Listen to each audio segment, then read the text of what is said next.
الحمد للہ وکفی والصلاة والسلام علی من لا نبی بعدہ وعلی آلہ واصحابہ اجمعین، اما بعد، اعوذ باللہ من الشیطان الرجیم، بسم اللہ الرحمن الرحیم، خذ من اموالہم صدقۃ تطہرہم وتزکیہم بہا وصلی علیہم ان صلاتک سکن لہم واللہ سمیع علیم۔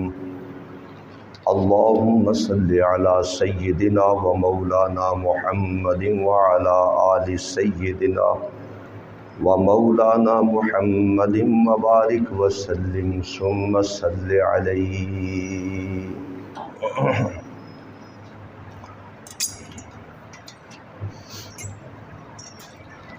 آج کے خطبہ جمعۃ المبارک میں مسائل زکوٰۃ کے متعلق بات کرنی ہے۔ بعض ساتھیوں نے یہ کہا ہے کہ زکوٰۃ کے مسائل کی تفصیل چاہیے۔ مسائل زکوٰۃ پر قرآن اور حدیث سے ایک مقالہ پیش کرنا چاہ رہا ہوں۔ زکوٰۃ مدینہ طیبہ میں فرض ہوئی، مکہ میں بھی حکم تھا زکوٰۃ کا، اقیموا الصلاۃ وآتوا الزکوٰۃ، لیکن تفصیلات اس وقت نہیں تھیں۔ اس وقت یہی تھا جو کوئی جتنا اللہ کی راہ میں دے دے کافی ہے۔ یسألونک ماذا ینفقون قل العفو، آپ سے پوچھتے ہیں کیا خرچ کریں، آپ کہہ دیں جو بھی خرچ کر دو۔ لیکن جب مدینہ طیبہ کی زندگی شروع ہوئی، مدنی زندگی، اس میں زکوٰۃ کی فرضیت بھی ہو گئی اور زکوٰۃ کی تفصیلات بھی آ گئی، اور فرمایا گیا کہ 40واں یعنی 100 میں 2.5% مال کی زکوٰۃ ہوگی۔ ہر عبادت میں 2 پہلو ہیں، ایک آسان پہلو ہے اور ایک مشکل پہلو ہے۔ مثلا نماز، آسان پہلو یہ ہے کہ یہ عبادت ایسی ہے اس پر پیسہ خرچ نہیں ہوتا۔ مشکل پہلو، دن میں 5 دفعہ نماز پڑھنی پڑتی ہے، یہ قدر مشکل چیز ہے۔ اسی طرح زکوٰۃ کے بھی 2 پہلو ہیں زکوٰۃ والی عبادت کے، ایک مشکل ہے اور ایک آسان ہے۔ آسان پہلو یہ ہے کہ سال میں 1 دفعہ ہے، نماز کی طرح بار بار نہیں ہے۔ اور مشکل پہلو وہ ہے کہ اس کا تعلق مال کے ساتھ ہے۔ مثل مشہور ہے کہ چمڑی چلی جائے دمڑی نہ جائے، یہ مشکل پہلو ہے۔ تو حضرت صلی اللہ علیہ وسلم نے اس مشکل پہلو کی حکمت بیان فرمائی۔ فرمایا کہ ہر قوم، برادری، قبیلہ، ملک و ملت میں غریبوں کا خیال کیا جاتا ہے، غریبوں کو مدد دی جاتی ہے، ہر قوم قبیلے کا رواج ہے۔ فرمایا کہ یہ جو زکوٰۃ کا پیسہ ہے یہ ہمارا نہیں ہے، نبی مکرم نے فرمایا یہ میرا نہیں ہے، چونکہ پہلے زمانہ میں جو بھی قوم قبیلے کا سربراہ ہوتا وہ 40واں حصہ مال کا وصول کر کے اپنی عیش و عشرت اور اپنے قوم قبیلے کا خیال کرتا فرمایا کہ لا تحل ان الصدقۃ لا تحل لنا، صدقہ میں محمد اور میری اولاد پر حلال نہیں ہے، ہمارے لیے یہ زکوٰۃ جائز نہیں ہے۔ فرمایا اے معاذ، آپ نے یمن والوں کو کہہ دینا ہے ان اللہ افترض علیہم صدقۃ اموالہم، ان کے مالوں کا صدقہ اللہ نے فرض کیا ہے، اور اگر یہ بات مان لیں تو خذ من اغنیائہم وترد علی فقرائہم، ان کے مالداروں سے یہ زکوٰۃ لے کر انہی کے فقیروں غریبوں میں تقسیم کر دینا، انہی کے اندر غریبوں میں دے دینا، اس کو الگ نہ کرنا۔ تو یہ مشکل پہلو کا حکمت ذکر کر دی گئی کہ زکوٰۃ کی فرضیت وہ اس بنا پر ہے کہ تمہارے اندر جو غریب لوگ ہیں، تمہارے اندر جو نادار مفلس ہیں، ان کی اس مال سے معاونت کی جائے گی۔ فرمایا کہ میں محمد کریم میں زکوٰۃ وصول نہیں کرتا ہوں، میرے لیے حلال ہی کوئی نہیں، میرے لیے جائز ہی کوئی نہیں، اور حلال نہ ہونے کی حضرت صلی اللہ علیہ وسلم اور پاک پیغمبر کی اولاد کے لیے 3 وجہ ہیں، 3 وجہوں سے یہ زکوٰۃ اور صدقہ رسول اللہ پہ حرام ہے۔ ایک وجہ فرمایا کہ یہ زکوٰۃ کا مال تمہارے مال کا میل کچیل ہے۔ اب میل کچیل حضرت صلی اللہ علیہ وسلم کی زبان پاک میں جائے، اللہ کو گوارا ہی کوئی نہیں۔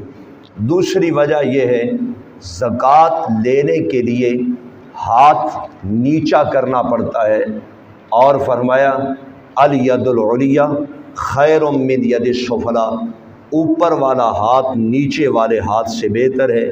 میں محمد کریم نیچے ہاتھ یوں نہیں کر سکتا، میں تو یوں ہی کر سکتا ہوں۔ نیچے والے ہاتھ میں ذلت ہے، اور اس میں رسوائی ہے اور چھوٹا پن ہے۔ فرمایا کہ ہمارے لیے زکوٰۃ حلال ہی کوئی نہیں۔ تیسری وجہ یہ ہے، فرمایا اگر زکوٰۃ محمد کریم صلی اللہ علیہ وسلم لیں تو اس کا مطلب یہ بنے گا، لوگ یہ باتیں کہیں گے کہ انہوں نے نبوت، شاید دعوی نبوت پیسہ جمع کرنے کے لیے کیا تھا، اس وجہ سے یہ زکوٰۃ کا مال اکٹھا کر رہے ہیں۔ فرمایا کہ ان الصدقۃ لا تحل لنا، یہ صدقہ میں محمد کریم اور میری اولاد کے لیے حرام ہے، حلال کوئی نہیں ہے۔ تو فرمایا یہ زکوٰۃ تمہارے لیے ہے، تمہارے غریبوں کو دی جائے گی اور تمہارے اندر ہی تقسیم کی جائے گی۔ شریعت میں زکوٰۃ کے 4 نصاب ہیں، اور 5واں نصاب زرعی زمین کا ہے۔ تو یہ 4 نصاب ہیں شریعت میں مال کے اعتبار سے۔ پہلا نصاب اونٹوں کا نصاب ہے، ہمارے ہاں تو یہاں رواج نہیں اونٹ رکھنے کا، اونٹوں کا نصاب ہے، آج بھی صحرائی علاقوں میں اونٹ پائے جاتے ہیں۔ تو دوسرا نصاب بکری بھیڑ اس قسم کے ان جانوروں کا ہے، اور تیسرا نصاب گائے بھینس کا ہے، اور چوتھا نصاب مال منامی کا ہے، بڑھنے والا مال۔ یہ جو پہلا نصاب ہے نا اونٹ کا، اس میں بھی شریعت نے حد بندی متعین کی۔ فرمایا کہ 4 اونٹ جس آدمی نے رکھے ہوئے ہیں ان پر کوئی زکوٰۃ صدقات نہیں ہے، 5 اونٹ ہو جائیں 1 بکری دی جائے گی، اور اسی طرح 20 اونٹوں تک 4 بکریاں آئیں گی ہر 5 کے ساتھ، اور فرمایا کہ جب 25 اونٹ ہو جائیں تو اس پر 1 سال کی اونٹنی زکوٰۃ میں دی جائے گی۔ تو یہ نصاب زکوٰۃ کا اونٹوں میں رکھا، اور بکریوں میں یہ زکوٰۃ کا نصاب رکھا۔ 40 بکریاں جس کے پاس ہوں اس کے پاس 1 بکری زکوٰۃ کے لیے دی جائے گی، اور 120 تک 1 ہی بکری چلے گی۔ اگر 121 بکریاں ہو گئیں پھر 2 بکریاں زکوٰۃ میں دی جائیں گی۔ اور بھینس گائے کے لیے شریعت نے یہ نصاب مقرر کیا کہ 30 گائے یا بھینس جس نے رکھی ہیں ان سے نیچے کوئی زکوٰۃ نہیں۔ 30 بھینسوں گایوں پر 1 سال کی ایک سال کا بچہ یا بچی زکوٰۃ میں گائے یا بھینس کا دیا جائے گا۔ یہ 3 نصاب ہیں، شریعت نے ان کے لیے تعین کیا ہے، اور اس میں ایک شرط قرار دی ہے، اور وہ یہ ہے کہ بشرطے کہ یہ جانور جن میں زکوٰۃ دینی ہے یہ سال کا اکثر حصہ باہر سے چر کے آئیں۔ جو ہم لوگ ادھر کے علاقے میں جو گائے بھینس رکھی جاتی ہے ان میں زکوٰۃ کوئی نہیں ہے، چاہے 100 ہی کیوں نہ رکھ لو۔ وجہ یہ ہے کہ یہ اپنے پاس باندھ کر پیسوں کا چارہ کھلایا جاتا ہے، اور ایسا مال کہ جس کو پیسوں کا چارہ کھلایا جائے اس پر زکوٰۃ نہیں ہے۔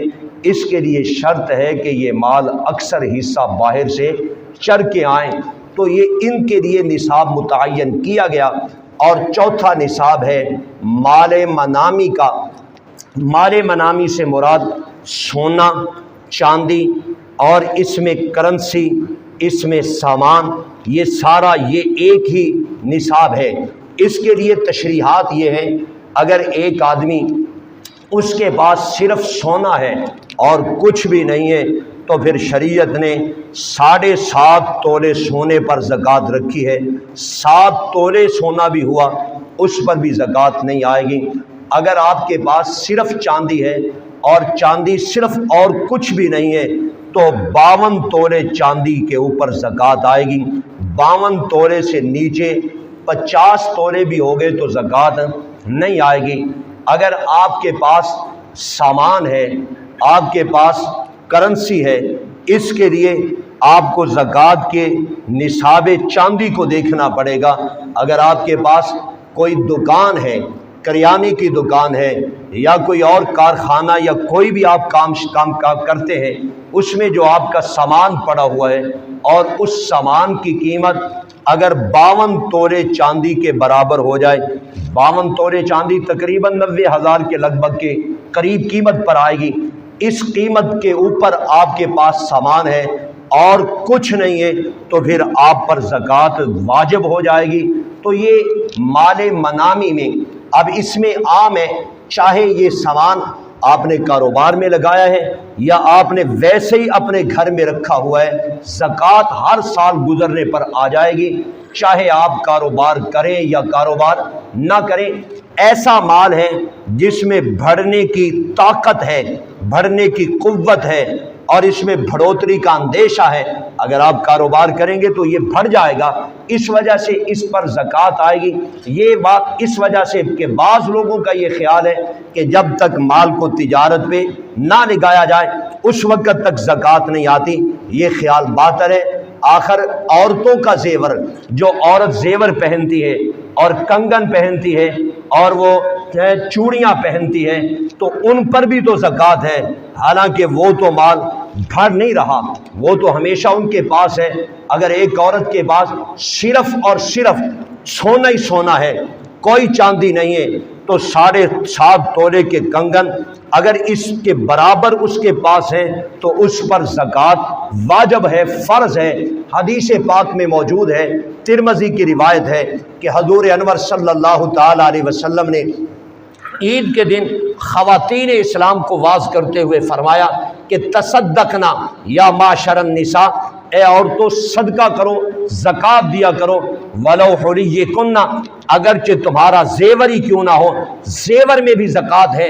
پاک پیغمبر علیہ الصلوۃ والسلام نے 2 عورتوں کو دیکھا کہ ان کے ہاتھوں میں کنگن ہے، پیارے پیغمبر علیہ الصلوۃ والسلام نے فرمایا کہ کیا تم ان کی زکوٰۃ دیتی ہو؟ انہوں نے کہا یا رسول اللہ ہم زکوٰۃ نہیں دیتی۔ فرمایا اتحبون ان یصورکم اللہ، کیا تم یہ پسند کرتی ہو کہ رب کریم ان کے بدلے میں تمہیں جہنم کے کنگن پہنائے؟ انہوں نے کہا یا رسول اللہ ہم یہ پسند نہیں کرتی۔ پیارے پیغمبر نے فرمایا فدیا زکوٰۃ، تو پھر اس کی زکوٰۃ دیا کرو۔ تو زیورات کی زکوٰۃ بھی فرض ہے۔ اور ایک روایت ابو داود شریف میں حضرت عائشہ رضی اللہ تعالی عنہا سے ہے کہ حضرت عائشہ فرماتی ہیں کہ